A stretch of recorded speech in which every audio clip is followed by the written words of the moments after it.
What's going on, everybody? Thought we'd explore this ruin over here, or keep, or fort, or whatever this is. Looks like we have a nice patrol out front. A couple champions. I think I see an archer over there. I see arrows whizzing by my head. Yep. Okay, probably best to go get him first. Or not. Or the champion could just knock me on my face. Alright.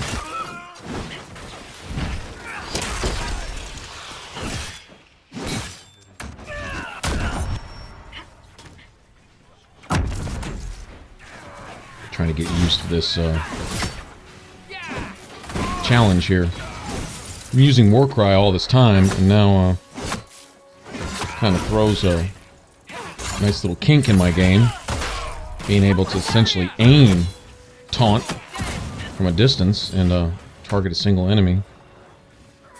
Seems to build up a decent amount of guard. I mean, you know.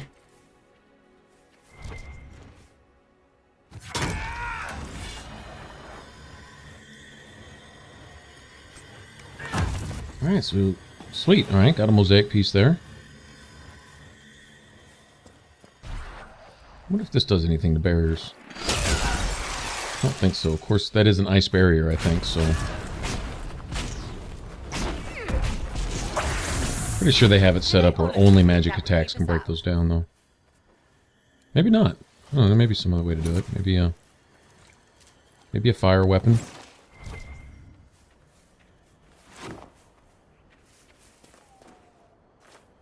I forget what that last ability is on the two-handed tree at the bottom. Earth-shaking strike or earthquake strike or something like that.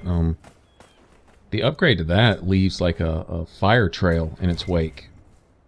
I'm wondering if maybe that would affect one of those barriers. Not like it matters, just curious.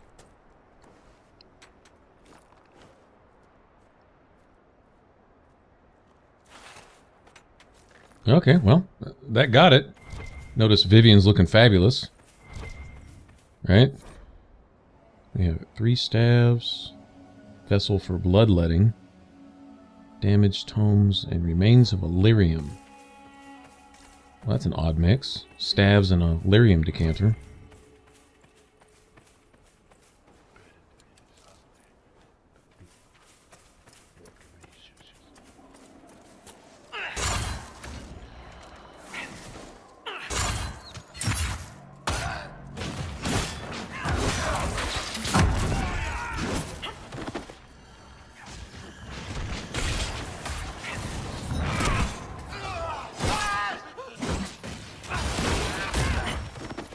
Nice. Alright, well, this is going well so far. Good thing is I'm still not too far from camp, so if we use up all of our potions here, I can just quick travel back there and get back here in just a second.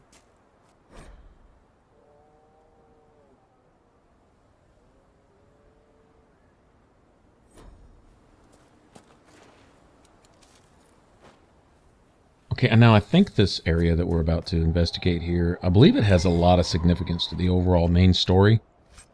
Probably a lot more than I'm aware of, I'll be the first to admit, so I'll make sure to try to read everything. Double check all the corners, make sure I don't miss any codexes and stuff.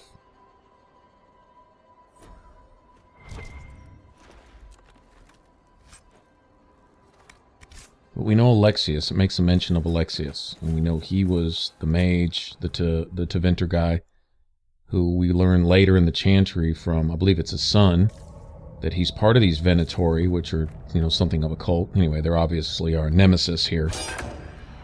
And he was messing around with time travel stuff. We know he learned to twist time. Even Dorian explained a little bit about it, because Dorian had something to do with the initial science, or whatever, magic study behind making it. The time travel, or time altering magic, I guess you could say.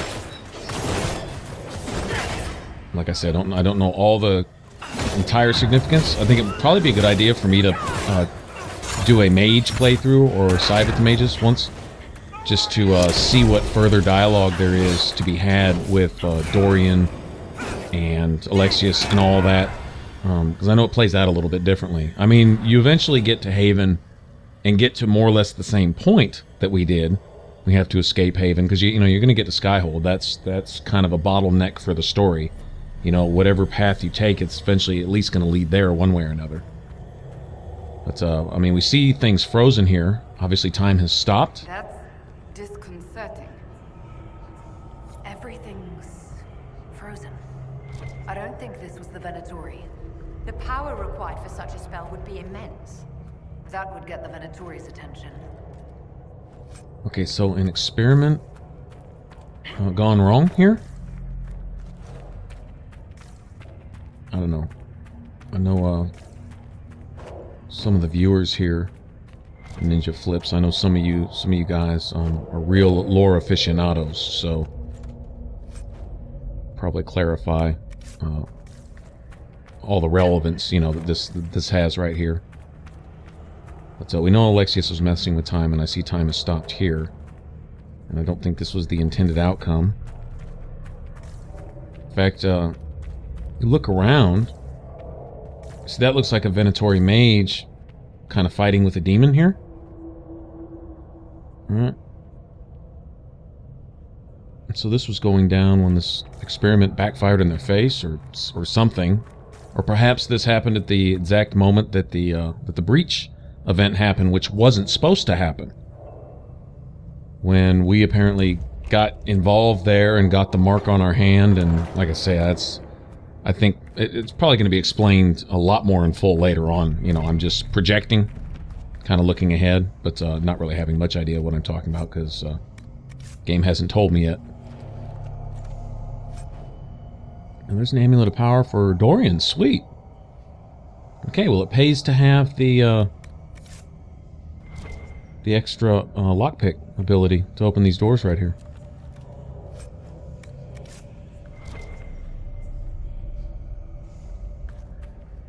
Got something registering on the other side of that door, or the wall.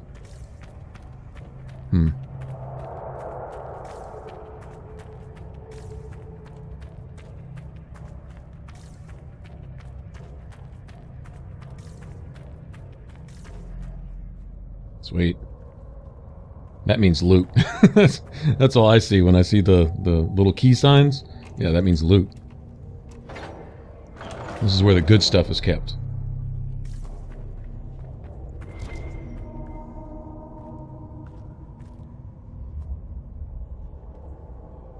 Alright, looks like we got another mosaic piece. Okay, now that's not part of the mosaic for this area. Freed or slaves, that's a whole other thing. I think there's pieces of that scattered around the game. I don't think that's all in one map.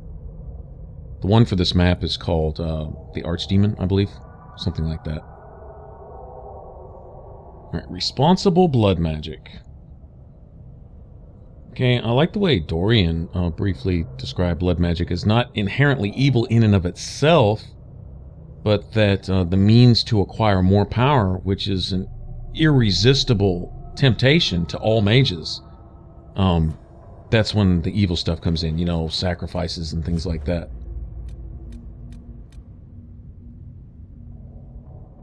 Heartwood. That's the first time I've seen Heartwood. Okay. I wonder if that is set loot for this area. I have no idea. I honestly do not recall opening this door last time I was here. So this is all kind of new to me. So I do know there is a rune pattern in this next area. And depending on what you've gotten first will decide what would you say, level the rune pattern is. Like here, for me, I believe it's a spirit rune pattern. And it's going to be regular for me because I haven't found any other spirit rune patterns yet. But had I found another one somewhere else, then this would be the master instead of the regular.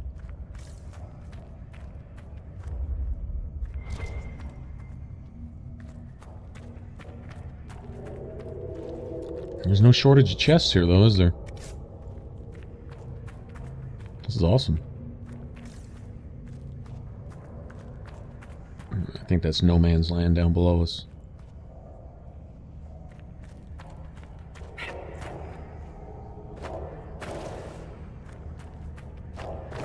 Yeah, I don't think I can get down there. I don't know.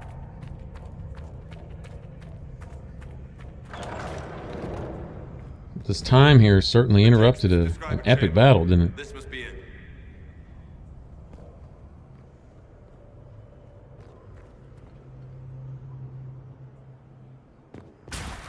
It tells me that's probably going to be something like a boss level mage down there.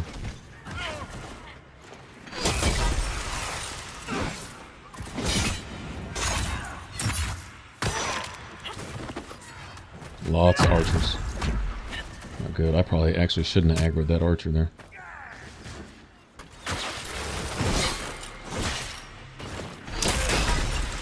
There we go.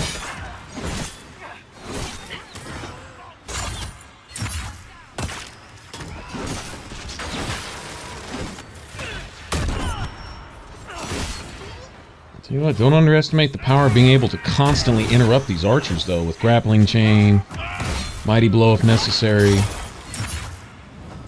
Too bad block and slash doesn't work. It'd be cool if you could at least get a chance to block arrows, physically actually block them, and then maybe a second upgrade where you could deflect it back at the shooter. That'd be cool. Maybe just like a 10% chance to deflect the arrow back, but then maybe a higher chance to deflect it overall or something like that. That would really be cool.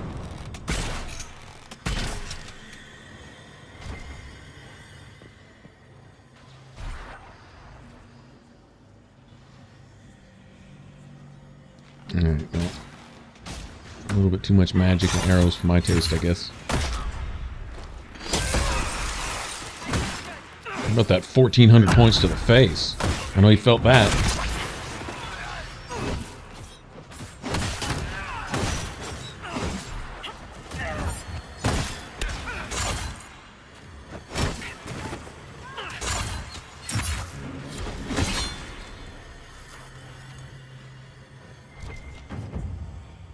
Okay. Alright, so get him out of the way so we can start picking these up, I guess.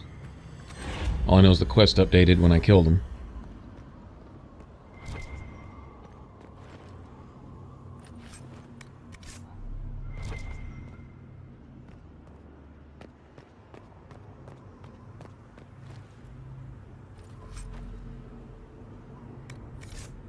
He was carrying Master this cleansing for a room reason. schematic. Keep searching. There may be more. That's probably set loot for him, honestly. Probably is. Something tells me a lot of these demons are going to wake up on me. You know what I'm saying? They aren't just here for decoration. Well, they might be, but I don't think so.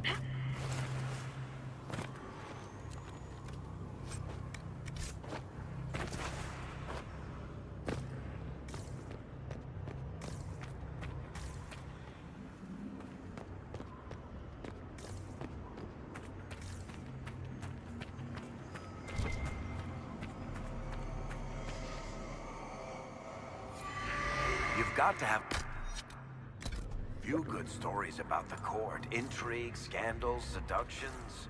I do, but it doesn't necessarily follow that I would share them. Not even an amusing anecdote. You don't want a chance to bring someone down or boast a little?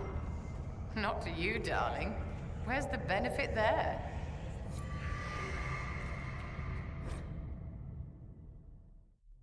Now, one of those mages was caught in midair with this magic shard thingy, this relic, falling, frozen in midair. And this guy was still holding one. Assuming those other couple that we found were dropped by other mages or whatever. But what were they holding them during the fight for? Not that that matters, but...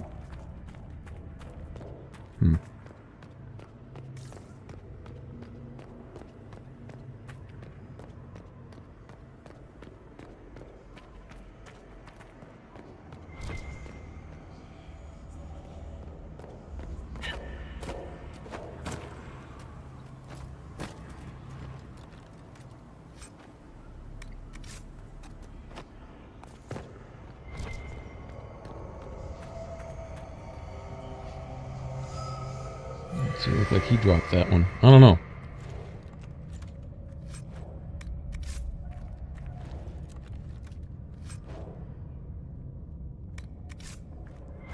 Enhanced ring of life drain.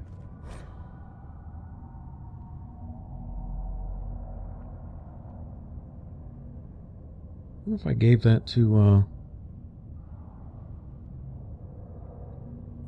Sandra.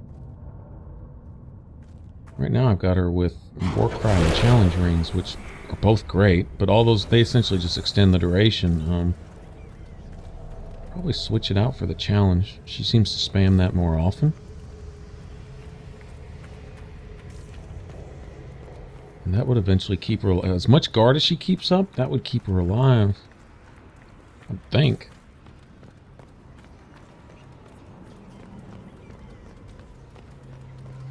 Stacking those also might be kind of useful for a Reaver. Even a ring and a belt of life drain, if there is such a thing, or something like that. A star. I mean, I know losing Is this what health they were is after? part of it, but It may be getting it banned, back whatever also. magic was used here.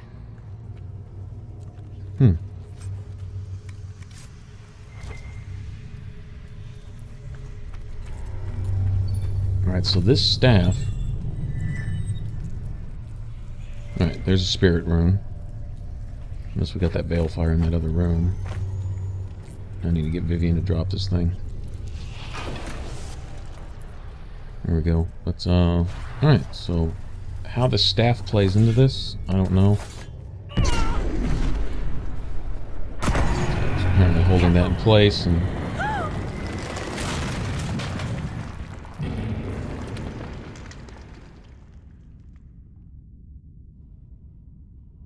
Alright, Hiladius was the person responsible for this.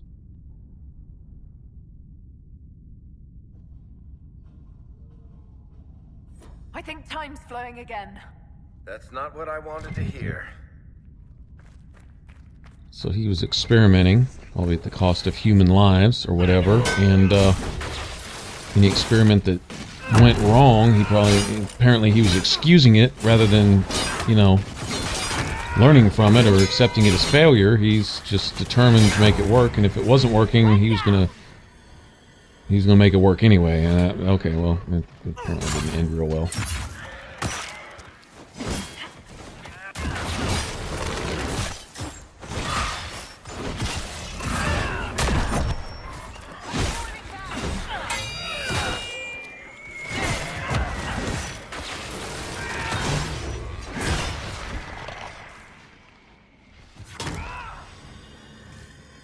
Alright. Well. I'm sure there's more surprises in store for... Yeah, of course there is. Oh, my buddies. My very favorite thing ever is a whole bunch of wraiths.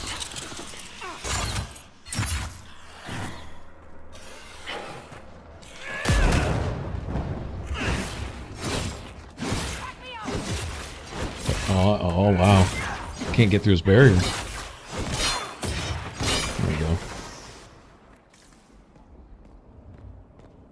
I'm beginning to think that the Inquisitor, the Mark of the Inquisitor, is much better for demons. And then, you know, unless you can just get a straight-up mob, you know, all packed together like a whole bunch of shades or something. That's probably a different story, but something like that, Mark of the Inquisitor is great, like for the witches and things that cast barrier and all that. And then Berserk for everything else. You know, of course, all human enemies, mercenaries, bandits, stuff like that. Venatori. Before this gets worse. Worse than this? Strongly considering keeping both available on my hotkeys. Thinking about it. You know, I don't know. I mean, I'm thinking in my head, okay, I've got 8 keys available. I want to be able to activate Rampage. Do I want to use Devour? You know, if I was going to Dragon Rage, which I don't even think I'm going to unlock it. I don't think I'm going to spend points in it. I think I'll put those points into other stuff, passives and things like that, that really complement what I'm doing with the whole Berserker thing. But, will I have an extra hotkey available to have both my Inquisitor abilities on hand? I don't know.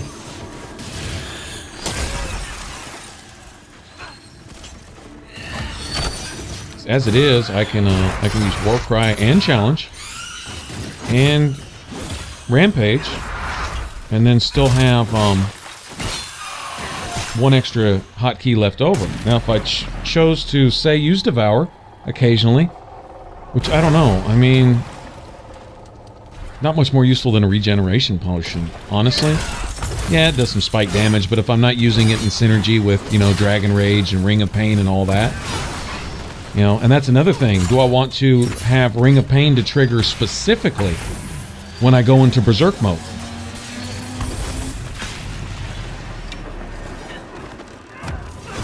That was another thought. Because I'll be swinging so fast, I'll be able to keep my stamina up enough to compensate for Ring of Pain loss, where I could still even use some actives and stuff like that. And I'm not really going to be concentrating much on, like, grappling chain and, you know, combat roll and block and slash and stuff like that necessarily when I've got Berserk active. It's all about doing as much damage in as short a time as possible. I'm thinking Ring of Pain would have a really good synergy with just that. Got a 30% bonus for Tier 3. No, actually, I think it's more than that. I think it's more like 50% bonus for Tier 3. 40, 50, something like that. Rampage, and then add the 15% from Ring of Pain on top of that. And you're stealing health with each swing during Rampage. So, essentially, it's like... There was really two buttons that you pressed for Berserk mode in Dragon Age 2. So we got another staff out of that. But just kind of thinking out loud, I think I'm gonna go with that. Keep Rampage, Ring of Pain available. Use those consecutively, just like I would. I forget what the two active abilities were.